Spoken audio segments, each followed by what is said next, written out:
Il est assez courant d'entendre ici et là depuis quelques années dire que depuis que le PSG a été racheté par les Qataris, le club a perdu son âme.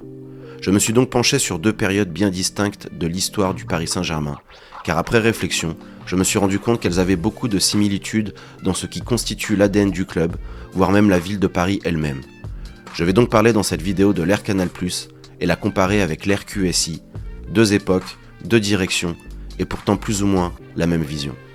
Je ne vais pas ici retracer toute l'histoire du club du Paris Saint-Germain, mais m'attarder tout de même sur certains points de sa chronologie pour mieux comprendre la genèse et sa personnalité. En effet, dès les premières années de la création du club dans les années 70, Paris se voit attribuer à sa direction Daniel Echter, le créateur de mode, qui d'ailleurs designera le maillot emblématique renommé aujourd'hui le maillot Echter, qui continue d'être encore aujourd'hui utilisé. Sociologiquement, il n'est donc pas étonnant que ce soit un créateur de mode à la tête du club parisien. Même si cela peut apparaître surtout à cette époque comme quelque chose d'illogique sportivement, mais Paris historiquement a toujours été considéré comme l'une des grandes capitales de la mode. Dès lors sa création, il était inévitable que le club de la capitale soit considéré comme un club paillettes. Paris étant déjà très centralisé à cette époque par rapport au reste de la France, tous les plus gros médias français se trouvaient dans la capitale. Une proximité avec le club qui ne se fait pas attendre, puisque RTL sera l'un des sponsors du PSG dès les premières années d'existence du club et pendant de nombreuses années. Encore quelque chose ici qui démontre que le club doit être une entité très médiatisée, ce qui rajoute cet effet de starification du club, avec toutes les affinités que cela crée sur et en dehors du terrain. À cette époque, le club a déjà cette réputation de club showbiz, car Daniel Echter, avec l'aide entre autres de l'acteur Jean-Paul Belmondo et d'autres de ses amis, baptisé le gang des chemises roses, et avec le sponsor de l'un des plus gros médias de France, devient très rapidement le club apprécié des stars. Accélérons un peu le temps, et venons-en à la période Canal+ des années 90 et comparons-la avec la période QSI des années 2010. À la fin des années 80, le club de la capitale est en difficulté au niveau des résultats et à l'entrée des années 90, le PSG connaît des difficultés financières.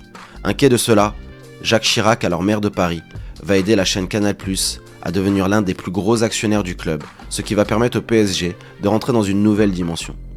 Preuve que le club de Paris peut bénéficier de sa proximité avec les hauts pouvoirs du pays, et il en sera de même sous l'ère QSI. À la fin des années 2000, le PSG est en difficulté financière, mais aussi au niveau des résultats. C'est Nicolas Sarkozy, alors président de la République et supporter du PSG, qui aidera les Qataris à devenir propriétaires du club en 2011, et va permettre encore une fois au club de rentrer dans une dimension encore plus grande. Maintenant, parlons du terrain. Sous ces deux directions, le club connaîtra le même projet, faire venir des stars. Sous l'ère Canal, nous voyons les arrivées de Valdo, Ricardo, Ginola et Weah. Ou bien encore un peu plus tard, Rai, Loco, Valdés, Ngoti, Djorkaeff. Et sous l'ère QSI, les arrivées de Ibrahimovic, Maxwell, Mota, Silva, Ancelotti, Cavani, Beckham, Neymar, Mbappé, Alves, Buffon ou bien encore Messi. Mais sous ces deux ères, Paris n'est pas qu'un club qui fait venir des stars, mais c'est aussi en créant en les faisant éclore en son sein. Comme par exemple, entre autres sous l'ère Canal+, des joueurs comme Lama, Okocha, Ronaldinho, ou sous l'ère QSI, des joueurs comme Verratti, Pastore, Matuidi, Marquinhos, qui deviendront très appréciés du parc pendant ces deux périodes. Une manœuvre similaire aux deux ères est celle où le trop-plein de stars faisait ras-le-bol. Les supporters voyant qu'avec stars et argent, l'équipe n'atteignait pas forcément les objectifs fixés, les deux directions Canal et QSI ont voulu faire le ménage dans l'effectif, avec du côté de Canal+, le projet PSG Banlieue, où ils ont voulu recruter des joueurs issus de la région parisienne en dépensant des centaines de millions de francs, avec l'arrivée de Anelka, Luxin, Dalmat, Distin, et du côté de QSI, après le départ de Neymar et Messi, l'opération Vivier Île-de-France, en recrutant Dembélé, Colomwani et en conservant dans l'effectif Mbappé, Kimpembe, Zahir Emery. Du côté de Canal, ce projet fut un échec cuisant, et pour QSI, à l'heure où je tourne cette vidéo, le projet est encore trop récent pour en tirer des conclusions. Si l'on doit comparer ces deux périodes, elles résument en réalité ce qu'a toujours été dans le fond le club du Paris Saint-Germain dans son identité. Canal+ représentait dans les années 90 le showbiz et le champagne. QSI représente aujourd'hui l'opulence d'un état riche en pétrole et à son origine, un club géré par des célébrités et aimé de celles-ci, avec un stade situé dans les beaux quartiers de Paris, proche des grands médias. Il est donc parfois facile de critiquer autant chez les supporters que chez les rivaux, de la part du monde ouvrier, provincial ou populaire, ce club qui représente l'argent et les paillettes.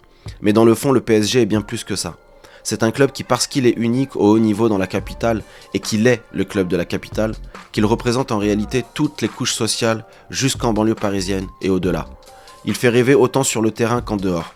Il a su faire rêver avec des épopées formidables et du football de qualité, mais aussi connu des moments difficiles, avec un football pas très reluisant.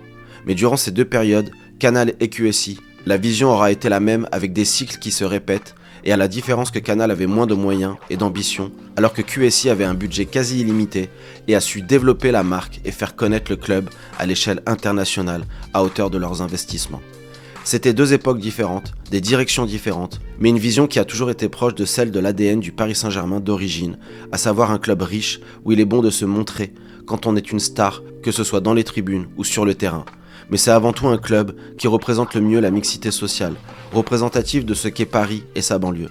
Mais aussi parce qu'à travers son histoire, elle a vu défiler des légendes du football. La ville de Paris a toujours fait rêver autant qu'elle est détestée. Il est donc logique que le club la représentant le soit tout autant, et c'est peut-être pour cela que Paris est magique.